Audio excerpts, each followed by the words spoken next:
morning, everyone. Thanks for your interest in mother-to-mother wellness. One of my specialties is functional strength training, and I wanted to talk a little bit about what that is. So I'm going to be doing a 3-part series. The first part, we're going to talk about good standing alignment. The second part, we'll talk about good sitting alignment.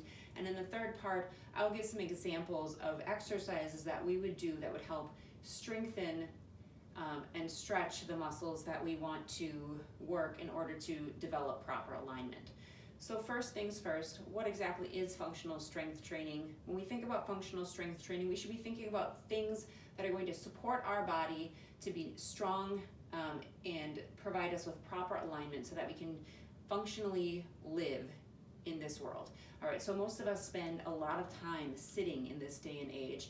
And while we can't always avoid that, there are things that we can do to strengthen our body and ways that we can be aware of our alignment that can help us to develop better alignment and more strength so that we hopefully don't develop injuries and imbalances down the road. So first of all, we're going to talk about our alignment, and we're going to talk about standing alignment. So we start from the ground and we work our way to the top. Let's think about our feet. All right, if you're not standing, please stand up. If you have the ability to look in a full-length mirror, that is probably the most beneficial. If it's nighttime, you might be able to see yourself in the reflection in the window, because it doesn't really matter. Just stand up and let's take a look at what we've got here. So starting with the feet, we want to think about our feet being roughly hip width apart. All right, so my ankle joint should be underneath my hip joint. So for me, that looks about like this.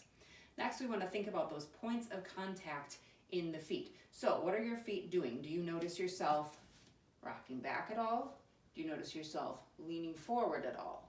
We want that weight to be fairly evenly distributed between the heel and the ball of the foot. And hopefully you are making contact, good, solid, grounded contact between the big toe, the little toe, and the heel. Then we want to move a little ways up and we think about these knees. All right, so a lot of people tend to have knees that might turn out or turn in. I know mine do tend to turn in a little bit, but hopefully that knee joint can be, for the most part, over that ankle joint.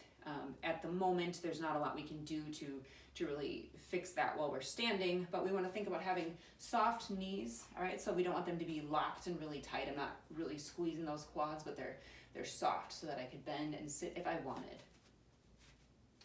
Then we're moving up and we're looking at this hip joint, okay? So we're thinking about our pelvis here. The pelvis in this hip joint is what is going to connect our upper and lower body. So we hear a lot about those hip flexors and how they are chronically getting shortened. That's happening here in this hip joint. So let's think about our pelvis like a bucket of water. So that bucket of water, we hopefully aren't going to have it spilling out towards the front or spilling out towards the back. So you can kind of play around with this, rock your pelvis back and forth a little bit. Now, if you have kind of that traditional rounded back posture that so many of us have from all the sitting that we do, chances are that bucket is tilting out backwards. And if you are kind of like me, where when I stand, I tend to kind of lean forward, chances are that bucket is tilting forward. So let's kind of think about that. We want that bucket to be centered and even, and that hip joint should be over the knee and the ankle. All right, so finding that good positioning in that pelvis, and then moving up, let's just move up to the shoulders right away. Most people, again, in this culture where we sit all the time, tend to have that really rounded, slumpy posture in the shoulders. So we want to think about rolling our shoulders back and then dropping them down. So hopefully your shoulders aren't up here by the ears. All right, now we don't want to thrust our chest out. We're not over exaggerating this, but we're just kind of making sure that the shoulder blades are squeezing together slightly and the shoulders are down and back, and that chest should feel nice and wide open.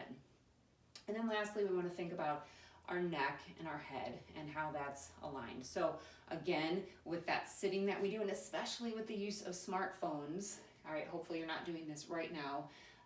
A lot of people tend to have that forward head thrust. So let's really think about that, pulling that back. So kind of tuck your chin down. So when we're thinking about good space underneath our chin, we're kind of thinking between the collarbone here and the chin. I can fit just a little over my hand's width in between there. So we don't want it to be exaggerated or greater than that. So thinking nice and tall, I'm gonna imagine that there's a string right from the crown of my head and it's pulling me up and pulling me tall, and that chin is kind of coming down. All right, so I'm from the bottom up, feet hip width apart, weight evenly distributed between the ball and the heel, knees stacked over the ankle, hips stacked over the ankle, shoulders rolled down and back, and the head nice and tall, chin tilted slightly down. And that's what good standing alignment looks like. So tomorrow we'll talk about what good sitting alignment looks like. I hope that you found this useful. Maybe you can take a little bit of time to kind of play around with what your posture and your alignment looks like, and hopefully you can find the areas where you are maybe needing to fix a few things. Thanks guys, have a great day.